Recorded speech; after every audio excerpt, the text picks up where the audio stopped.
आफामोननि नखर मिलायनायाव नोंजों आंजों गोसो आंनि मास्टार डिग्री फरायफुंहैनाय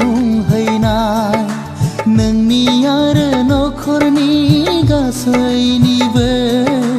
थुलुंगायाव जाबाय आंनि मास्टार डिग्री फरायफुंहैनाय आइ आफामोननि नखर मिलायनायाव नोंजों आंजों गोसो गोरोबलायनाय